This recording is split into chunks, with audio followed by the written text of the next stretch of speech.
Olá pessoal, tudo bem? Então, nós ficamos na aula passada, né, neste exemplo, né? Eu fiquei de continuar, né, peço desculpas pelo atraso, né, mas finalmente chegou a continuação, né? Então, nós paramos no exemplo do sistema bancário. Nós estávamos conversando sobre a arquitetura de software, né, sobre a importância da arquitetura de software, né, que apresenta esse papel estrutural do software em termos de decisões de projeto, decisões importantes, principalmente relacionadas aos requisitos de qualidade, né, os requisitos não funcionais do software. E aí nós estávamos conversando sobre esse exemplo do sistema bancário, um exemplo hipotético, onde nós temos uma funcionalidade crítica do ponto de vista de confiabilidade, né, e também, né, de outros requisitos de qualidade, mas a relevância maior fica para a confiabilidade, né? Uma vez que é um requisito de crédito automático, e aí espera-se que o valor que o sistema atribua de crédito para o cliente seja confiável, tenha uma grande probabilidade de que esteja correto. Tá? É mais importante que o sistema funcione corretamente, só para exemplificar, do que o sistema fique funcionando 24 horas por dia, 7 dias por semana, o tempo todo, né? Então, a prioridade da confiabilidade se destaca, né? Aqui estão os principais módulos, nós temos os componentes aqui em cima e os conectores arquiteturais aqui embaixo. Então, como componentes arquiteturais, nós temos um componente de banco de dados que é requisitado, né, é acionado, é utilizado pelo gerenciador de empréstimo. Então, o gerenciador de empréstimo é quem é responsável pelo cálculo do crédito automático, pelo algoritmo crítico em termos de confiabilidade. Só que ele depende do banco de dados, afinal de contas há uma interface requerida, né, e essa interface é suprida de certa maneira pelo componente de banco de dados. E a tela do sistema, né, é o outro componente, né? Então a interface do sistema, né, que utiliza por sua vez o controlador, né, esse gerenciador de empréstimo. E nós levantamos aqui dois cenários, né, dois cenários de falhas, né? Nós iremos ver em outro momento na disciplina que é muito importante, é fundamental pensarmos nesses cenários. É o que denominaremos de modelo de falhas. Então, nós não podemos fazer um sistema à prova de todas as falhas. Não. O sistema, ele tolera as falhas que foram previstas, né? Então, primeiro é necessário pensar nas falhas que se deseja tolerar. Pensar nas hipóteses de falhas, nos cenários de falha. Então, é muito importante isso daí. Tá? Então nós pensamos, para ilustrar nessa aula introdutória, nesses dois cenários hipotéticos de falha, né? E se o banco de dados estiver indisponível, né? Tiver algum defeito e parar de funcionar, né? Então o primeiro cenário é uma falha no banco de dados, ele ficará indisponível. É uma falha, como iremos ver, do tipo falha e para, né? Fault stop, failure. Então, o defeito faz o componente parar, tá? Então, esse é o primeiro cenário de modelo de falhas. O segundo é, e se quem implementou o cálculo do valor do empréstimo colocou um bug, falhou, né? E aí, em certo cenário, em certo momento, pode ser que o gerenciador de empréstimo forneça um valor errado de empréstimo. Então, o segundo modelo de falhas é uma falha bizantina, digamos assim, né? É uma falha que em alguns cenários, esses tipos de falha nós iremos ver depois, tá? Só estou exemplificando, é uma aula introdutória. Então, falha bizantina é aquela que em certos momentos funciona bem, em outros não, né? Então, é um erro meio que intermitente, né?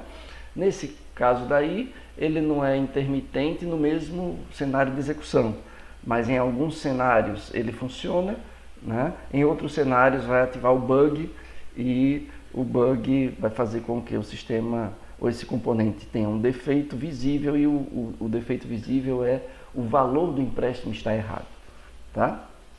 Então, nós temos dois cenários ilustrativos aqui. Então, nesses cenários, como tornar a arquitetura, né, tolerante a essas falhas? No primeiro cenário, mais disponível, né? O banco vai parar, mas a arquitetura vai ser reconfigurada para continuar funcionando, mesmo que o banco pare, né?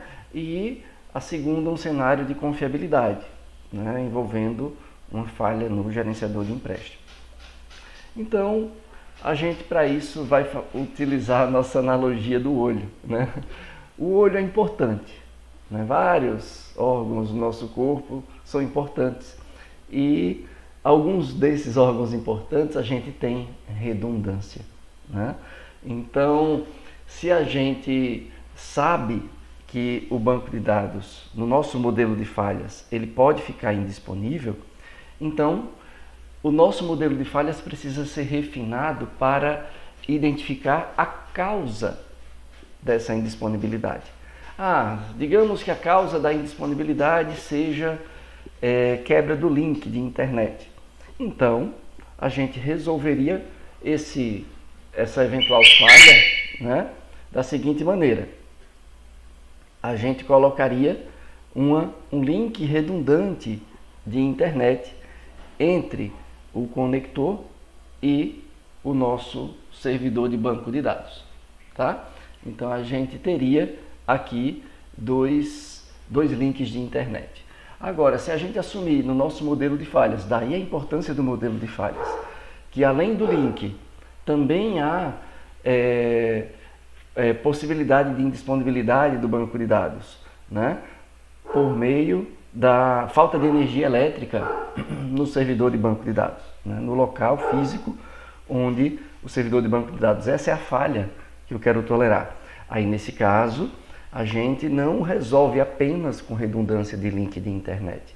A gente vai precisar do que a gente chama de redundância lógica do componente. Em outras palavras, o mesmo componente ele precisa ser instanciado em um segundo local, né, físico. Então, na nossa visão física da arquitetura, teriam dois locais onde este mesmo componente de banco de dados ele precisaria ser instanciado, né? E aí sim, a gente estaria tolerando uma falha de indisponibilidade por vez, tá? Então, o nosso modelo de falhas tem que estar isso em contrato, que nós toleramos a indisponibilidade de um dos servidores de banco de dados. E se falhar os dois, moço, aí eu não me responsabilizo, aí o sistema vai ficar indisponível, porque o nosso modelo de falhas só tolera uma falha. Aí se eu quiser tolerar duas, aí bota o dinheiro na mesa, né? Tira o dinheiro do bolso. Aí você vai precisar de um terceiro lugar, né? Se for falha de rede elétrica também, né? Um terceiro lugar onde o mesmo componente lógico será instanciado. Então é redundância, né? Digamos assim, uma redundância física, melhor dizendo, né? Uma redundância física onde eu vou instanciar o mesmo componente lógico num terceiro lugar físico aí, né? No terceiro lugar, né? Caso eu queira tolerar duas falhas de indisponibilidade do banco, né? Aí já estou enriquecendo o nosso modelo de falhas. Então, nesse caso, a gente teria, né, uma redundância física, né, onde o mesmo componente de banco de dados, né, seria instanciado duas vezes. A rigor, na arquitetura, não precisaria aparecer duas vezes o componente de banco aqui. Aqui eu coloquei porque é um momento didático. Mas, a rigor, na nossa visão lógica da arquitetura, não teremos como discernir se há uma ou duas instanciações do componente, né, banco de dados, né? Ele apareceria só uma vez, né? Então, na visão física da arquitetura, que eu não coloquei, eu passei aqui para ver se tinha colocado, na visão física da arquitetura é que a gente vai vai ter dois servidores de banco, onde esse componente banco de dados estará dentro dos dois, estará instanciado nos dois. Logicamente é um componente, só implementei uma vez, mas instanciei em dois locais diferentes e o conector faz esse chaveamento, tá? Tento executar em um com espelhamento no outro, né? Se um ficar indisponível, eu sustento ainda a execução. Quando ele voltar, sincroniza. Então note que eu trago mais responsabilidade para o conector, tá? Então o conector vai lidar com a sincronização, com o chaveamento entre as redundâncias físicas, tá? Os servidores de banco de dados nesse caso. Lembrando que a causa é uma falha. Se é falha, digamos assim, de link, eu não preciso de redundância total, né, de uma redundância do servidor. Eu preciso apenas de uma redundância de link, redundância de internet. Se a falha que eu quero tolerar é uma redundância de falta de energia, aí eu posso resolver também com a compra de um gerador, ou então com... tem várias maneiras de se resolver a falha, depende do modelo de falhas, né? Ou então com a disponibilidade em locais físicos diferentes, como foi o que a gente assumiu, né? Se a nossa falha é mais radical, uma falha contra atentados em um determinado local do banco de dados, né, e tal, pronto, aí a gente precisa, nesse caso, necessariamente de uma redundância física, né? Por exemplo, quando eu digo atentados, eu incluo acidentes, né? Incêndios, ou seja lá o que for, manutenções, né, forçadas ou coisa do tipo, né? Então, e se eu quero agora tolerar um bug no gerenciador de empréstimo, né, uma falha lógica no gerenciador de empréstimo? Note que eu estou me referindo aqui a uma falha do algoritmo de estimativa do empréstimo automático. Então, a nossa falha, nesse caso daqui, é uma falha de código, né? Uma falha de software, um bug que foi inserido eventualmente pelo programador. Então, nesse caso, a redundância física não vai resolver nosso problema, porque se eu instancio o mesmo componente em mais de um local físico, o bug será instanciado também, né? O que a gente chama de falhas coincidentes. Então, a gente terá a mesma falha, né? Então, para evitar esse problema, a gente é necessariamente levado a implantar na nossa arquitetura uma redundância lógica, tá? Então, a redundância lógica, nesse caso, ela nos impõe que o componente gerenciador de empréstimo, ele está implementado, digamos assim, de forma redundante. Eu tenho duas versões do componente gerenciador de empréstimo, tá? Então eu tenho o empréstimo versão 1 e o empréstimo versão 2. Há uma série de recomendações que veremos para os casos de redundância lógica, né? Nesse caso de redundância lógica, a gente precisa reduzir o quanto puder a probabilidade de falhas coincidentes. Então, esses componentes, preferencialmente, que sejam feitos, né, ou em linguagens de programação diferentes, ou pelo menos compilados com compiladores distintos, né, para evitar bugs no compilador, né, bugs na máquina virtual, no caso de linguagens que têm a máquina virtual, como Java, né, também implementados por equipes diferentes, por programadores diferentes, que preferencialmente tenham vindo de escolas diferentes, né, que tenham vícios de programação diferentes, ou até de países diferentes, ou que falem idiomas diferentes, né? Então, você pode usar essas estratégias para reduzir a chance de falhas coincidentes. E qual o papel do conector, né, que utiliza esse cara, o conector que fica entre a interface do sistema, a tela do sistema e os gerenciadores redundantes, né? Qual o papel desse conector? Porque ele é fundamental para os requisitos de qualidade, né? Porque nesse caso o conector ele vai funcionar como árbitro, tá? Esse estilo arquitetural que nós estamos vendo aqui tem um nome para ele, né? A programação em N versões, N-version programming. Nós veremos um pouco dele hoje. Estamos vendo, na verdade, já o exemplo, né? E na verdade, o que ele pode fazer, por exemplo, é acionar os dois componentes ao mesmo tempo, né? Então, ele vai acionar os dois gerenciadores de empréstimos. E Se por acaso um deles falhar, né, nos cenários onde eles convergirem, tudo bem. Esse cara, vamos supor que o primeiro disse que tem direito a 10 mil reais, o segundo a 10.200. Não, está na margem, né? Então você especifica uma margem de divergência tolerável. Então um disse 10 mil, outro 10.200. Então o conector calcula a média e diz, olha, tem direito a 10.100. Pronto, está tolerável, né? Agora, se um disse tem direito a 10 mil, o outro disse tem direito a 2 milhões, agora, rapaz, a diferença está muito grande. Entre 10 mil e 2 milhões tem muita coisa aí no meio, né? Então, o conector que está configurado para, né, com critérios de confiabilidade, ele vai simplesmente lançar uma mensagem de erro, lançar uma exceção e dizer, olha, operação indisponível. E aí, no lugar de conceder um empréstimo indevido, seja para desagradar o cliente ou desagradar o banco, simplesmente a tela vai dizer, olha, operação indisponível no momento, consulte seu gerente, né? Alguma coisa do tipo. Apela para a execução manual, né? Para análise manual, caso a caso. Né?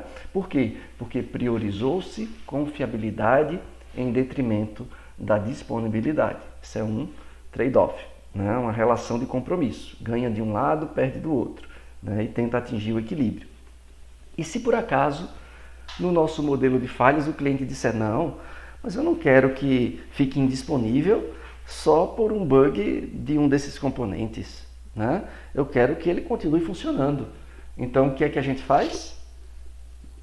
Coloca o dinheiro né, na mão do desenvolvedor, né? Tira o dinheiro do bolso. Então, como é que a gente poderia resolver? Não, se dois componentes logicamente redundantes são capazes de detectar, eu poderia usar um terceiro componente redundante para, além de detectar, eu tolerar a falha. Tá? Então, nesse caso, eu precisaria de um terceiro gerenciador de empréstimo, uma terceira versão do gerenciador de empréstimo. E nessa terceira versão do gerenciador de empréstimo, a gente sim, né, poderia programar ou ajustar o conector para disparar as 3 requisições, aguardar o retorno. Se pelo menos 2 delas convergir, aí sim retorna a mensagem de sucesso para a tela, né, para o componente que requisitou o serviço. Né? Agora, em caso de um deles divergir, além, né, tudo bem, o sistema vai funcionar, mas além de retornar a média dos outros 2, ele pode acionar um log de erro ou um sistema de correções para catalogar aquele cenário de execução e dizer, olha, um bug foi detectado no componente tal, mas ele foi tolerado pelos outros 2, né? Foi mascarado, né, pelos outros 2. Então, o estado errôneo, ele até foi alcançado, mas esse estado errôneo foi tratado usando estatística, né, usando uma eleição de maioria, digamos assim. Tá? Então, se eu precisasse tolerar as 2 coisas, né, indisponibilidade do banco e bug no gerenciador de empréstimo, aí a gente utiliza os 2 tipos de redundância, não tem problema. Né? A redundância física, no caso do banco de dados, e a redundância lógica no gerenciador de empréstimo. Né? Então, não tem problema de combinar essas coisas. Vai encarecer, obviamente, o sistema. Né? Então, para isso, nós usamos o padrão arquitetural de programação em N versões, né? N Version Programming, como eu comentei com vocês. Né? E, claro, também blocos de recuperação, particularmente para a implementação dos conectores. Né? O Recovery Blocks, ele pode ser utilizado, nesse caso aqui, internamente no conector. Né? Mas o que são padrões arquiteturais, o que são estilos arquiteturais? Só recapitulando um pouco, né, para puxar da memória. Né? Então, um estilo arquitetural, né, esse termo vem da arquitetura e urbanismo, quando a gente se referia aos estilos arquitetônicos. Né? Olha, isso aqui tem um estilo gótico, né, tem...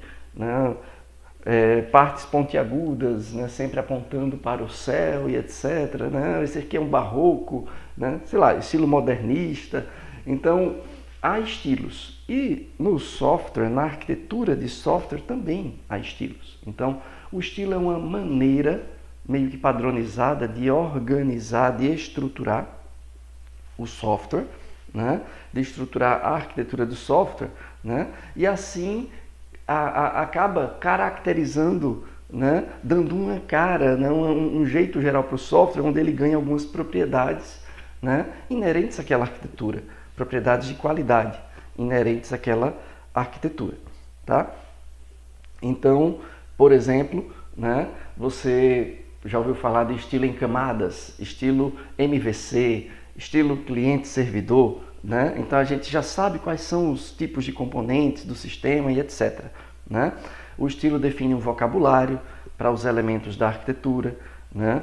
Seja componentes, conectores. Eu sei que tem componentes cliente, componente servidor. Eu sei que vai ter um conector que faz, por exemplo, uma conexão HTTP entre cliente e servidor. Pronto, então eu já tenho, né, elementos arquiteturais meio que padronizados, o vocabulário para a escolha desses elementos, né, para atribuição desculpa, dos rótulos. Além disso, né, o estilo apresenta essas regras. Olha, o cliente só requisita, o servidor só provê. Ao peer-to-peer, então eu posso tanto requisitar quanto prover de quem me requisita a mim. Então existem regras que precisam ser obedecidas, né? Então quando eu tenho um estilo, eu uso esse estilo, eu valido esse estilo em determinado cenário de uso e eu posso atestar por experiência as vantagens e desvantagens de usar o estilo naquele contexto, eu posso catalogar isso daí como um padrão arquitetural, tá? Então todo padrão arquitetural ele tem um estilo, uma combinação de estilos, pode ser um heterogêneo, né? É uma arquitetura de referência, digamos assim, para um determinado tipo de sistema, né? Eu já usei, validei e eu cataloguei isso daí, né? Então o padrão arquitetural, né, ele é um estilo que pode ser heterogêneo, validado. E por que utilizar estilos e padrões arquiteturais? Porque estilos e padrões arquiteturais, eles são úteis para agilizar o processo de projeto arquitetural, né? Para que a gente possa desenvolver, projetar uma arquitetura mais rapidamente e uma arquitetura de qualidade, né? E conhecer esses estilos e padrões simplifica bastante a tarefa do arquiteto de software, né? Porém, né, a gente precisa se atentar também porque não existe bala de prata, né? Não tem estilo e padrão arquitetural que seja bom para tudo. Muitas e muitas vezes a gente precisa adaptar. Então a gente tem que estar sempre aberto a essa possibilidade de adaptação, tá? Então alguns exemplos de estilos e padrões arquiteturais, né, como eu comentei alguns deles: camadas, MVC, cliente-servidor, Publish Subscriber, centrado em dados, aí entra o Blackboard, entra o de repositório, tem vários estilos e padrões. E os dois que nós estamos mais interessados aqui, Recover Blocks e Inversion Programming, porque são estilos, na verdade, já validados, são padrões arquiteturais para tolerância a falhas de software, tá?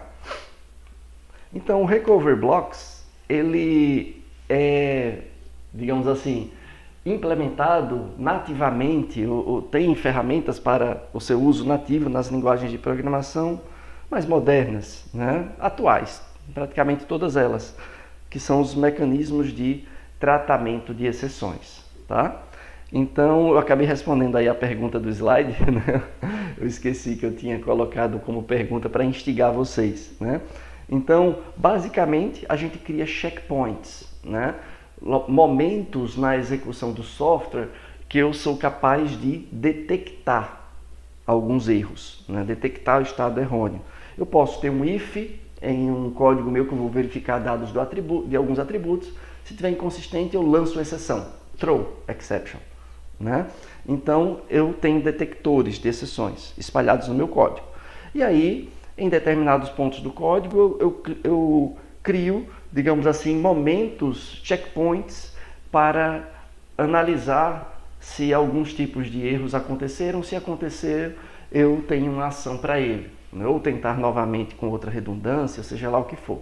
Então eu tenho os famosos try-catch, né? Eu tenho os try, onde eu executo, e o catch, onde eu faço, né, esse checkpoint. Se por acaso a execução passou direto, não entrou no catch, passou por aquele checkpoint. Eu sei que a execução está correta, de acordo pelo menos com o meu modelo de falhas, né, com as falhas que eu me preocupei em detectar.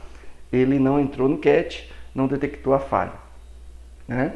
Então, eu tendo esses checkpoints, eu posso ter várias tentativas de execução, né? Então, uma versão, né? Eu tenho um try, aí no meu catch eu posso ter uma outra maneira de implementar, porque na primeira não deu certo. O meu catch pode ter outro try catch dentro dele? Pode. Então, eu posso ter múltiplas tentativas, né? Múltiplas versões. Beleza? E a programação em N versões, nós acabamos de utilizar na nossa arquitetura, né?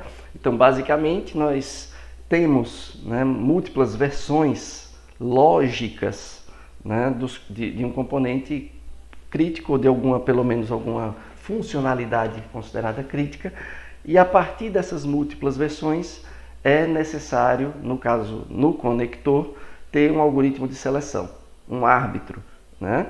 E esse árbitro ele vai decidir se a saída é normal ou se ela é excepcional. Quer dizer, se o resultado no nosso contexto lá do banco for confiável, eu tenho uma saída normal, se não, uma mensagem de erro dizendo que está indisponível, uma exceção lançada, em outras palavras. Por isso, ele pode, e normalmente é combinado com recovery blocks, né, para detectar eventualmente exceções ou usar try-catch dentro do conector para fazer switch, né, chaveamento entre servidores. Então, se eu tiver N-version programming com redundância lógica, eu posso fazer essa eleição de maioria para confiabilidade, por exemplo. Se for redundância física, eu já posso utilizá-lo para disponibilidade, por exemplo, né? Vou tentar executar por um, se der um timeout, eu executo no outro, se der uma exceção de timeout, eu executo na outra versão, né? E assim sucessivamente. Eu posso, para escalabilidade, usar o meu algoritmo apenas para distribuir de forma uniforme entre os vários servidores, né? Apenas para ganhar escala, para ganhar acessos concorrentes, né? E se perceber que está falhando, está um número muito alto, dispara aqui um alerta, preferencialmente de forma antecipada, para que novos servidores sejam agregados aqui e eu tenha um leque maior de distribuição, né? De escalonamento, né? Para escalar, né? E algumas considerações finais, né? A gente sabe que sistemas de software são realidade, estão presentes em todos os cenários do mundo moderno, né? Então, a gente não tem como se desvencilhar do software, inclusive a utilização dele em dispositivos críticos, seja em freio de carro, controle de pouso e decolagem de aeronaves, seja na automação bancária, automação residencial, em diversos cenários críticos onde o software é utilizado hoje. Então é necessário ter uma preocupação especial em estruturar bem o software, né? A arquitetura de software. Então o uso de redundância ajuda a tolerar falhas, né? E a gente precisa se preocupar de forma sistemática com isso, tá? Inclusive a gente vai ter um laboratório, né? O nosso primeiro laboratório prático para ter o primeiro contato, né? com essa estruturação, com a tolerância a falhas de software, mais especificamente com a programação em N versões, né? Com esse padrão arquitetural conhecido como N-version programming. Tá joia? E é isso, a gente fica por aqui, pessoal, né? Então até a próxima. Valeu!